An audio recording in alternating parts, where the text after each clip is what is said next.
So when we're talking about the angels, the Prophet ﷺ was asked particularly on the night of Al-Isra wal Mi'raj. You know, there were some people that questioned that journey, how he made that journey. There are some people that just wanted to know what it was like. And a group of companions came to the Prophet ﷺ and they asked the Messenger ﷺ, what did it sound like?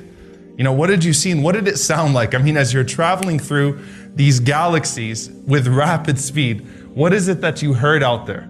And the Messenger ﷺ, he says, Inni ara ma la taron. He says, look, I see things that you are incapable of seeing. Wa asma'u ma la tasma'un. And I hear things that you are incapable of hearing.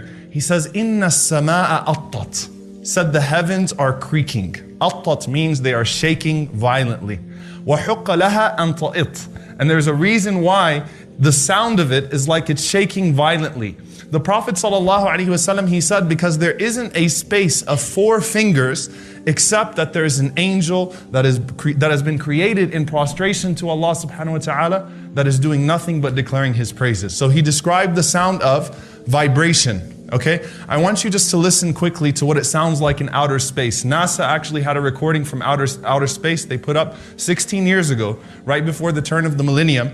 And the name of the research was Our Universe is Not Silent, because there was this idea that if you went out to outer space, you wouldn't hear anything except for the moving objects. Just listen to what it sounds like in outer space.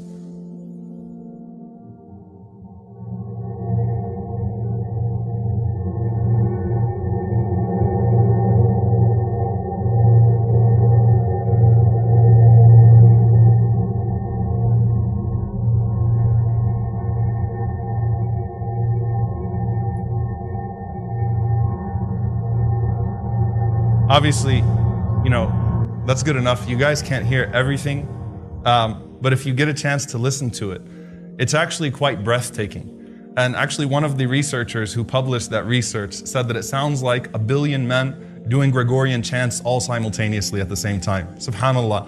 When I heard that, I remember this hadith of the Messenger sallallahu alaihi wasallam. Inni ara ma la taron wa asma'u ma la tasma'un. Look, I see things that you don't see.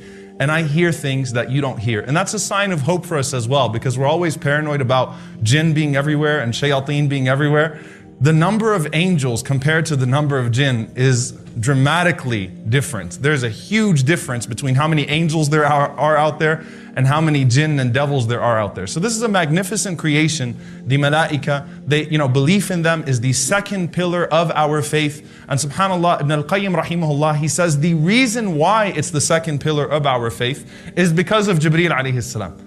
Because the only reason, for example, we don't necessarily we have to believe in the jinn, but it's not necessarily a pillar of faith, right? Can you be a believer without believing in the jinn? No, you can't. It's in the Quran, Surah Al-Jinn. But it's not a separate category of the pillars of faith. The reason being that all of the pillars of faith have to do with the integrity of the message. And so the reason why a pillar of faith, there's a separate pillar of faith of belief in the malaika, is because of this angel Jibreel alayhi salam that brings the message to the Messenger sallallahu alaihi wasallam. So it clarifies the integrity of the messenger to the messenger, which helps us fully appreciate this message as well. And obviously, Allah subhanahu wa ta'ala tells us many things about these angels. And the thing is that it's in every culture, in every theology, you have some form of belief in the angels, right? In Judeo-Christian thought, you have a belief in the angels as being a creation that, can make mistakes. They've been reduced to fallibility.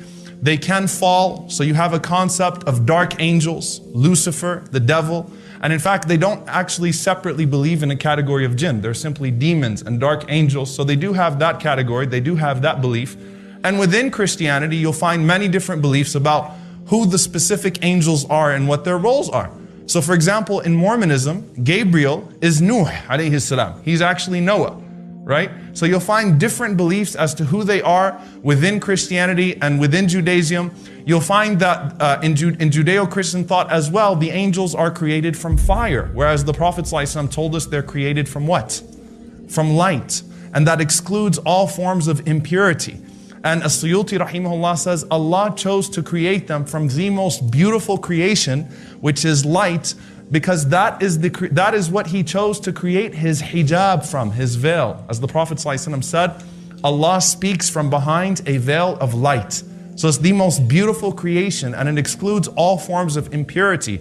And it's a testimony to their infallibility. Now, do they have physical presences as well? Do they have a physical presence, or are they just light?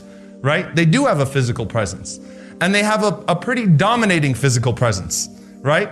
And you know, a lot of times when you see portrayals of angels, because again, you'll find them even in the thought of Confucius, there's a belief in angels. Even the pagans of Mecca believed in angels, but they called them what? Banatul Rahman, the daughters of the Most Merciful. So if you looked up a Wikipedia entry of Gabriel, for example, and you saw the portrayal, right, and you see the portrayal of most angels in drawings and in sculpture, you'll find that they look like babies in diapers, right? They're very weak, small creatures, right? Whereas the portrayal that we find in our religion is that this is a strong creation, a huge creation of Allah subhanahu wa ta'ala, that do as they are commanded, that exclude all forms of fault, all forms of flaw, all forms of impurity. Just as we testify that the messengers of God, all of them, Abraham, Noah, Jesus, Moses, David, peace be upon them all, just as we testify that they are all infallible and that they do not commit those mistakes, the angels as well are completely infallible and do not disobey Allah subhanahu wa ta'ala with anything that's been given to them. As Allah tells us in the Quran, لا يعصون الله ما أمرهم ويفعلون ما يؤمرون. That they do not disobey a single command of Allah subhanahu wa ta'ala. They do exactly as they are told. However, do they love certain things? Do they hate certain things? Do they have characters? Yes, they do. They're not robots, right? So you'll find numerous narrations which talk about what offends the angels and what causes them to come near. Arguments or debates amongst the angels of mercy and the angels of punishment. And Jibreel alayhi salam as well, having a character. Now what do they look like? All right? Allah tells us they do have wings, not those two little weak feathery wings that you see. They do have wings. Uli ajniha, mathna wa thulatha wa ruba'a. Some of them have 2 wings. Some of them have 3 wings, some of them have 4 wings. يَزِيدُ فِي الْخَلْقِ مَا يَشَاءُ. And Allah increases them as He wills. Now, that automatically tells us that they're of different sizes. But what would an average angel look like? Just an average malak, all right? To give you an idea of just an average angel, Safwan ibn Sulaym radiyallahu ta'ala anhu, he narrates that مَا صَلَّى أَحَدٍ. No one enters into his salah. This is just you praying in your room, thinking that no one's around you, thinking that you're all alone. إِلَّا صَلَّى وَرَاءَهُ مِنَ الْمَلَائِكَةِ أَمْثَالُ الْجِبَالِ. Except that there are angels the size of mountains that are praying there with you. You think you're in your room all by yourself. You've got angels, creatures the size of mountains that are there praying with you, that are there glorifying Allah subhanahu wa ta'ala with you. All right, what about an angel that has a bigger task then? An angel that belongs to a more elite group of angels. How about Hamalat al-Arsh, the bearers of the throne, right? We mentioned them in our supplications. Allahumma inni asbahtu ushhiduk wa ushhidu hamalat arshik. You know, we call them to bear witness at times. Allah praises this group of angels. What do they look like? The Prophet ﷺ, he says, I've been given permission to tell you about just one of those angels, one of the angels who bears the throne of Allah subhanahu wa ta'ala. He said, إِنَّمَا بَيْنَ الشَّحْمَةِ أُذُنِهِ إِلَىٰ عَاتِقِهِ مَسِيرَةُ 700 عَامٍ. He said the distance between his earlobe and his shoulder is a journey of 700 years. That's just from here to here. And the narration of Ibn Khuzaymah, the Prophet ﷺ said, a bird could fly that journey in 700 years. So it's not just you walking and taking breaks. If a bird just was flying continuously for 700 years, he'd only make it from here to here on one of those angels. So how do we even determine who's a bigger angel and who's a smaller angel? And what does this have to do with Jibreel alayhi salam? Al-Imam al-Suyuti rahimahullah says, the greater the task the angel has been given, the greater the size of the angel. So that tells you right away that Jibreel alayhi salam is even bigger than that. He's the biggest of the angels and the greatest in size because he has the greatest of tasks. Okay? Jibreel alayhi salam also belongs to what's known as the most elite class of the malaika. Al-Muqassimati Amra. The scholars traditionally called them, as they are mentioned in the Quran, those who apportion the command of Allah subhanahu wa ta'ala. And they are 4. The first of them, Jibreel alayhi salam. And he is the angel that through him, Allah subhanahu wa ta'ala, it's very beautiful how the scholars classed it. They said through him, hayatul qulub, the life of the heart. Why? Because he brings revelation. And through revelation, our hearts live. So Allah subhanahu wa ta'ala apportions through him al-wahi.